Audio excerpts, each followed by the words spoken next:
بسم اللہ الرحمن الرحیم۔ گمنام ہیرو کے معزز ناظرین السلام علیکم۔ دوستو لائک ضرور کر دیا کریں، شکریہ۔ آئیے چلتے ہیں کہانی کی طرف۔ اس کی آنکھوں سے شک ہوتا تھا جیسے وہ نشے میں ہو۔ اس سے پہلے اس نے کبھی نہیں کہا تھا کہ دروازے کی چٹکنی چڑھا دو اور میرے پاس بیٹھو۔ اس نے ہاتھ لمبا کیا۔ مت ڈرو محمد خان، اس نے مخمور سی آواز میں کہا، آگے آؤ۔ میرے قدم رک گئے۔ محمد خان، میم صاحب نے حکم کے لہجے میں کہا۔ میں نے کہا، آگے آؤ۔ جن ہونٹوں سے یہ حکم نکلا تھا ان ہونٹوں پر مسکراہٹ بھی تھی۔ چہرہ گورا ہو یا کالا، اس پر جذبات کا عکس ایک جیسا ہوتا ہے۔ انسان انگلستان کا ہو یا افریقہ کا، اس کا چہرہ اس کی اندرونی کیفیت کا آئینہ ہوتا ہے۔ کرنل نارتھ کی میم صاحب کے چہرے پر جو تاثر تھا وہ میرے لیے نیا اور انوکھا نہیں تھا۔ اس کے حکم کو میں سمجھتا تھا یہ حکم نہیں، دعوت تھی۔ تم میرے اردلی ہو محمد خان۔ میم صاحب نے لپک کر میرا ہاتھ پکڑ لیا اور بولی، تمہیں ہمارا ہر حکم ماننا پڑے گا۔ اس نے مجھے اپنی طرف گھسیٹ لیا۔ میں کہاں کا شریف آدمی تھا، میں نے مزاحمت نہ کی اور ایک ہی لمحے بعد ملکہ وکٹوریہ کی بادشاہی میرے بازوؤں میں سمٹ آئی۔ اس روز کے بعد میں میم صاحب کا پالتو کتا بن گیا تھا۔ غلام کا ایک استعمال یہ بھی ہوتا ہے کہ اپنے آقا کے گناہوں کی گٹھڑی اپنے سر پر رکھ لے اور کبھی ایسی ویسی ہو جائے تو کہہ دے کہ اس گٹھڑی میں اس کے اپنے گناہ ہیں، پھر وہ ان کی سزا بھگتے۔ کرنل نارتھ کو میں دیکھتا تو مجھے خیال آتا تھا کہ آدھی دنیا پر بادشاہی کرنے والے اس انگریز کی بادشاہی اپنے گھر میں آ کر ختم ہو جاتی ہے۔ اس کا تو مجھ پر بھی حکم نہیں چلتا تھا۔ اس کی میم صاحب اب میری داشتہ تھی۔ 3 انگریز لیفٹیننٹ تھے جن کے ساتھ میم صاحب کی دوستی تھی۔ تیسرے چوتھے روز ان میں سے ایک میم صاحب کے پاس آتا تھا۔ ایک مہینہ گزرا تو میں نے دیکھا کہ ان میں سے 2 غائب ہو گئے اور ایک آتا رہا۔ 8 دن اور گزرے تو ایک انگریز کیپٹن آیا۔ رات کا وقت تھا۔ میم صاحب کھانا کھا چکی تھی اور اس نے مجھے اپنے پاس بٹھا رکھا تھا۔ میں اسے اردو بول چال سکھا رہا تھا۔ وہ اردو صرف بولنے کی حد تک سیکھنا چاہتی تھی، لکھنے اور پڑھنے کی اسے ضرورت نہیں تھی۔ دروازے پر ہلکی سی دستک ہوئی۔ میم صاحب مجھے کہنے کی بجائے کہ میں دیکھوں کون ہے، بیٹھے بیٹھے کہا، کام ان۔ کرنل نارتھ گھر نہیں تھا، نہ اس کے آنے کی توقع تھی۔ اس کا رسالہ 2 دنوں کے لیے کیمپ کے لیے چھاؤنی سے بہت دور جنگل میں گیا ہوا تھا۔ یہ ٹریننگ کا ایک حصہ تھا۔ ایک انگریز کیپٹن اندر آیا۔ اس کا قد بت میرے جتنا تھا، رنگ تو انگریزوں کا گورا ہوتا ہی تھا۔ اس کیپٹن کے نقش بڑے اچھے تھے۔ میں اسے پہلی بار دیکھ رہا تھا۔ میم صاحب نے بیٹھے بیٹھے ایک صوفے کی طرف اشارہ کر کے کیپٹن کو بیٹھنے کو کہا۔ اس سے میں سمجھ گیا کہ اس کیپٹن کے ساتھ میم صاحب کی پہلے ملاقات ہے اور اب اسے توقع تھی کہ یہ کیپٹن آئے گا۔ کیپٹن جو مسکراتا ہوا آیا تھا، بیٹھنے کی بجائے مجھے دیکھنے لگا۔ اس کی مسکراہٹ غائب ہو گئی۔ میں میم صاحب کے پاس بیٹھا ہوا تھا، جو اسے شاید برا لگا تھا۔ اس نے میم صاحب کے ساتھ بات کی۔ میں انگریزی نہیں سمجھتا تھا۔ اس نے شاید پوچھا تھا کہ میں کون ہوں۔ میم صاحب نے کچھ جواب دیا۔ تم باہر چلے جاؤ۔ کیپٹن نے اپنے لہجے میں اردو بولتے ہوئے مجھے قدرے غصے سے کہا، پھر کبھی میم صاحب کے ساتھ اس طرح نہ بیٹھنا۔ میں اٹھا لیکن میم صاحب نے میرا بازو پکڑ لیا اور کہا، تم بیٹھے رہو۔ کیپٹن نے اس کے ساتھ غصے سے بات کی اور باہر کی طرف اشارہ کر کے مجھے کہا، چلو نکلو یہاں سے۔ اس کے چہرے پر نفرت تھی۔ دیسی لوگوں کو انگریز اسی طرح نفرت کی نگاہوں سے دیکھا کرتے تھے۔ میم صاحب نے میرا بازو چھوڑ دیا اور میں نے اس کی طرف دیکھا۔ ٹھیک ہے محمد خان، میم صاحب نے مجھے نرم سے لہجے میں کہا، اپنے کوارٹر میں چلے جاؤ، صبح آنا۔ میں نے چلتے چلتے کیپٹن کی طرف دیکھا۔ وہ مجھے گور رہا تھا۔ اس کے چہرے پر نفرت اور گہری ہو گئی۔ اس کے ہونٹ ہلے اور اس کی سرگوشی سنائی دی۔ صاف پتا چلتا تھا کہ اس نے مجھے گالی دی ہے۔ میں جب دروازے سے نکل رہا تھا تو مجھے میم صاحب کی آواز سنائی دی۔ وہ کیپٹن کے ساتھ غصے سے بات کر رہی تھی۔ میں روزمرہ کی طرح صبح اپنی وردی پہن کر میم صاحب کے پاس گیا اور سلام کیا۔ اس نے مسکرا کر جواب دیا، سلام، تم آ گئے۔ میم صاحب نے کہا، رات کو کیپٹن صاحب بہادر خفا ہو گئے تھے، تم ناراض نہ ہونا۔ ٹھیک ہے میم صاحب، میں نے کہا، میں ناراض نہیں ہوں۔ میں بہت ناراض تھا لیکن میں سوائے ٹھیک ہے میم صاحب کہنے کے اور کچھ نہیں کر سکتا تھا۔ میم صاحب نے مجھے کسی اور مقصد کے لیے پسند کر لیا تھا، ورنہ وہ یہ نہ کہتی کہ کہ مجھے ناراض نہیں ہونا چاہیے، ہندوستانی اردلیوں کا یہی کام ہوتا ہے کہ صاحب بہادر کو جھک کر سلام کریں اور سیدھے اس وقت ہوں جب صاحب بہادر آگے چلا جائے، اور اگر صاحب بہادر کسی اور کا غصہ اردلی پر نکالے تو اردلی سر جھکا کر کہے ٹھیک ہے صاحب بہادر۔ تینوں لیفٹیننٹ جو میم صاحب کے پاس آیا کرتے تھے کبھی کبھی مجھے 1 روپیہ یا 8 آنے بخشش دے جایا کرتے تھے۔ یہ رشوت ہوتی تھی کہ میں کرنل صاحب کو پتہ نہ چلنے دوں کہ اس کی غیر حاضری میں یہاں کون آتا ہے، مگر اس کیپٹن نے آتے ہی مجھے دھتکار دیا۔ تیسرے لیفٹیننٹ نے بھی آنا چھوڑ دیا، میرا خیال ہے اسے کیپٹن نے بگایا ہوگا۔ کیپٹن جس کا نام ایڈیسن تھا میم صاحب سے 3-4 سال بڑا ہوگا۔ میں پہلے بتا چکا ہوں کہ کرنل نارتھ میم صاحب سے 15-16 سال بڑا تھا۔ میم صاحب کی عمر 24-25 سال تھی۔ جس طرح میم صاحب خوبصورت تھی اسی طرح کیپٹن ایڈیسن خوبصورت جوان تھا اور جسم سے پہلوان یا باکسر لگتا تھا۔ وہ تیسرے چوتھے روز کرنل نارتھ کی غیر حاضری میں آتا تھا۔ مجھے نفرت سے گھورنا اس کی عادت بن گئی تھی۔ میں نے دیکھا کہ میم صاحب اسے دیکھ کر کھل اٹھتی تھی، مگر کیپٹن ایڈیسن مجھے دیکھ کر سخت برہم ہو جاتا تھا۔ اسے غالباً شک ہو گیا تھا کہ میم صاحب نے میرے ساتھ غلط قسم کی بے تکلفی پیدا کر رکھی ہے۔ کچھ دنوں بعد میم صاحب نے ایک اور معمول بنا لیا۔ وہ گھوڑوں کا زمانہ تھا،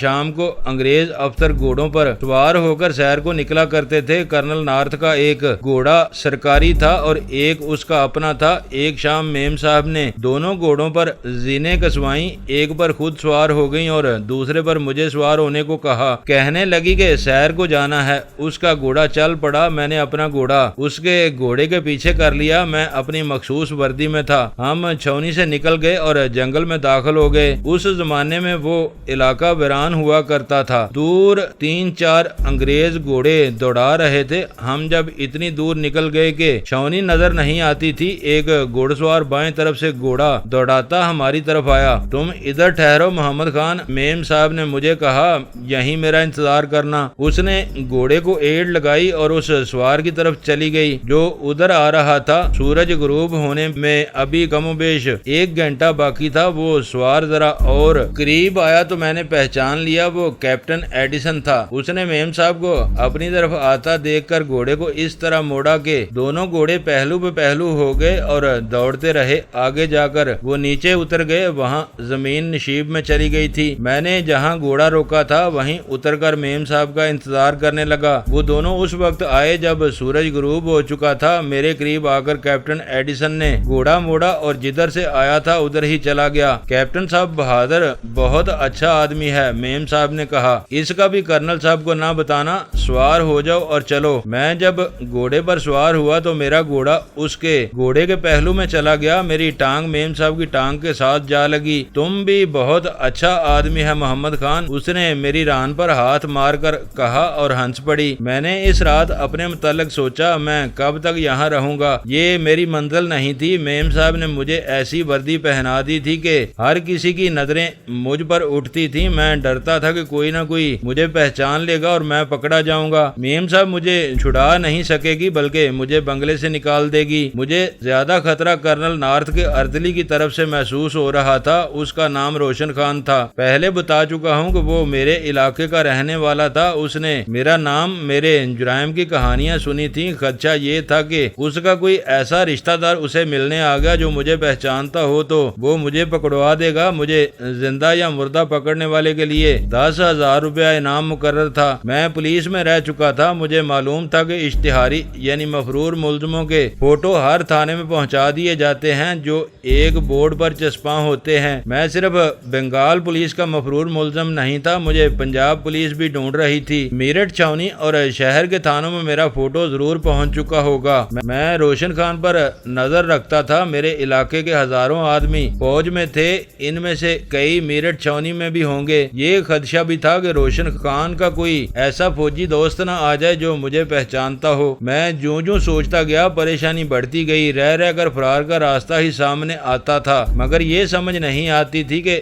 جاؤں کہاں۔ ایک خیال یہ بھی آیا کہ میجر صاحب کے ساتھ میری دوستی ایسا رنگ اختیار کر گئی ہے کہ وہ میرے راز کو اپنا راز سمجھے گی۔ میں اسے اپنی اصلیت بتا دوں، لیکن مجھے میجر ویسٹ میکارڈ یاد آ گیا۔ اس نے مجھے کہا تھا کہ کوئی انگریز مجھے نہیں بخشے گا۔ سوچ کر میرا دماغ تھک گیا۔ دوسرے دن میرے دل پر گھبراہٹ تھی اور سر میں گرانی محسوس ہو سو رہی تھی۔ کرنل نارتھ دفتر چلا گیا تھا۔ مجھے اس نوکری کی ضرورت نہیں تھی، مجھے فرار کی ضرورت تھی۔ میری کوئی منزل نہیں، کوئی پناہ گاہ نہیں تھی۔ میں گرفتاری سے ڈرتا تھا، کسی انسان کا مجھے کوئی ڈر نہیں تھا۔ کسی کو قتل کر دینا میرے لیے بچوں کا کھیل بن چکا تھا۔ انگریزوں کو میں جن بھوت یا آسمان سے اتری ہوئی مخلوق سمجھا کرتا تھا، لیکن اب میں نے انگریزوں کو اتنے قریب سے دیکھ لیا تھا کہ ان کا ضمیر بھی مجھے نظر آ گیا تھا۔ کرنل نارتھ کی میم صاحب جو اپنے کرنل خامن کو پلے نہیں باندھتی تھی، میری داشتہ بن چکی تھی۔ میرے دل سے انگریزوں کا احترام بھی نکل گیا تھا، ڈر بھی۔ میں برآمدے میں کھڑا تھا، کیپٹن ایڈیسن آ گیا۔ میں نے بادل نخواست تھا، اسے فوجی انداز میں سلوٹ کیا۔ اس نے سارا لا کر میرے سلوٹ کا جواب دیا اور میرے پاس رک گیا۔ تم اب بھی میم صاحب کے پاس بیٹھے ہو؟ اس نے شاہانہ روب سے پوچھا۔ اگر میم صاحب حکم دیں تو میں ان کے پاس بیٹھ جاتا ہوں، میں نے ایسے لہجے میں جواب دیا جیسے وہ میرا آقا نہیں اور میں اس کا غلام نہیں۔ میں تمہیں نوکری سے نکلوا دوں گا، اس نے غصے سے کہا۔ تم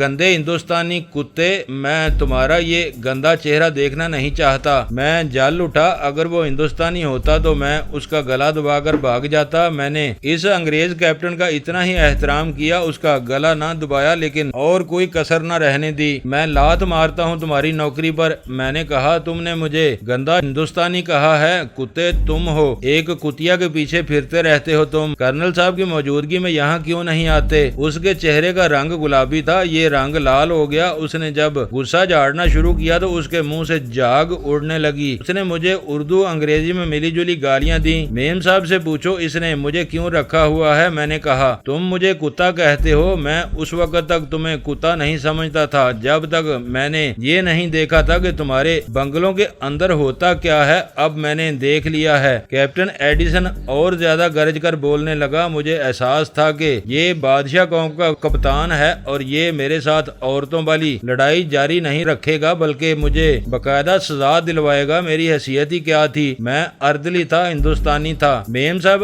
ہماری غسیلی اور اونچی آوازوں پر باہر آ گئی۔ کیپٹن ایڈیسن نے فرش پر پاؤں مار مار کر اور انگلی میرے منہ کے قریب کر کے اور زور زور سے انگلی ہلا کر انگریزی زبان میں میم صاحب کو بتایا کہ میں نے اس کی بے عزتی کی ہے۔ میم صاحب نے غصے سے میری طرف دیکھا۔ میم صاحب، میں نے کہا، اگر میں نے جرم کیا ہے تو مجھے جیل میں بھیج دیں، میں یہاں نوکری نہیں کروں گا۔ یہ صاحب بہادر مجھے کہتا ہے کہ میم صاحب کے پاس مت بیٹھو۔ میم صاحب کی نظریں جب میری نظروں سے ٹکرائیں تو اس کے چہرے پر غصے کا جو تاثر تھا وہ صاف ہو گیا۔ اس نے کیپٹن ایڈیسن کو بازو سے پکڑا اور اسے اندر لے گئی۔ اندر سے کیپٹن ایڈیسن کی غسیلی آواز سنائی دیتی رہی۔ میم صاحب کی خوبصورتی کا اپنا ایک اثر تھا لیکن اس کی زبان میں بھی تاثیر تھی۔ اس نے کیپٹن ایڈیسن کو ٹھنڈا کر لیا۔ ایڈیسن کو یہ ڈر بھی تھا کہ میں کرنل نارتھ کو بتا دوں گا کہ وہ اس کی غیر حاضری میں اس کے گھر آتا ہے۔ وہ جب گھنٹے ڈیڑھ بعد باہر نکلا تو اس نے میری طرف دیکھا ہی نہیں۔ میم صاحب نے مجھے آواز دی، میں اندر گیا۔ اس نے اپنے پاس بیٹھنے کو نہ کہا لیکن میں اس کے ساتھ لگ کر بیٹھ گیا۔ میں نے یہ حرکت اسے یہ جتانے کے لیے کی تھی کہ اس پر میرا بھی حق ہے۔ میم صاحب نے اپنا ایک بازو میرے گلے میں ڈال دیا۔ اتنا غصہ مت کرو محمد خان، اس نے کہا۔ کیپٹن ایڈیسن صاحب بہادر بہت اچھا آدمی ہے، وہ بہت خراب آدمی ہے۔ میں نے کہا، میں اسے اس لیے اچھا سمجھتا ہوں کہ وہ آپ کو اچھا لگتا ہے۔ مجھے معلوم ہے وہ آپ کے پاس کیوں آتا ہے، آپ کے دل میں اس کی محبت ہے، بہت محبت ہے محمد خان، اس نے کہا۔ تم سمجھتے ہو پھر فضول باتیں کیوں کرتے ہو؟ میں تمہیں بھی پوری محبت دیتی ہوں۔ پھر ایڈیسن صاحب بہادر سے کہہ دیں کہ میرے ساتھ اس طرح بات نہ کرے۔ میں نے کہا، میں کسی سے ڈرنے والا آدمی نہیں ہوں میم صاحب۔ میں نے اپنا لہجہ بدل لیا اور دوستی کے لہجے میں کہا، آپ کرنل صاحب سے طلاق کیوں نہیں لے لیتی؟ آپ طلاق لیں اور کیپٹن ایڈیسن صاحب کے ساتھ شادی کر لیں۔ اوہ محمد خان، اس نے ہنستے ہوئے کہا، تم نے ٹھیک بات کہہ دی لیکن میں اعلیٰ خاندان کی عورت ہوں، ہم لوگ طلاق کو پسند نہیں کرتے۔ کرنل صاحب بہادر جب تک مرے گا نہیں میں اس سے آزاد نہیں ہوں گی۔ اس زمانے میں انگریز بیویوں کو طلاق دینا بہت برا سمجھتے تھے، اب تو انگریزوں کے ہاں طلاق کھیل ہے۔ میں نے جب ان لوگوں کے اندر دیکھا تو مجھے پتا چلا تھا کہ یہ لوگ اور خاص طور پر اونچے اور اعلیٰ خاندانوں کے انگریز طلاق تک نوبت آنے ہی نہیں دیتے تھے۔ اس کا نتیجہ یہ تھا کہ ہمارے ملک کی طرح بدکاری کرتے تھے۔ میں کیپٹن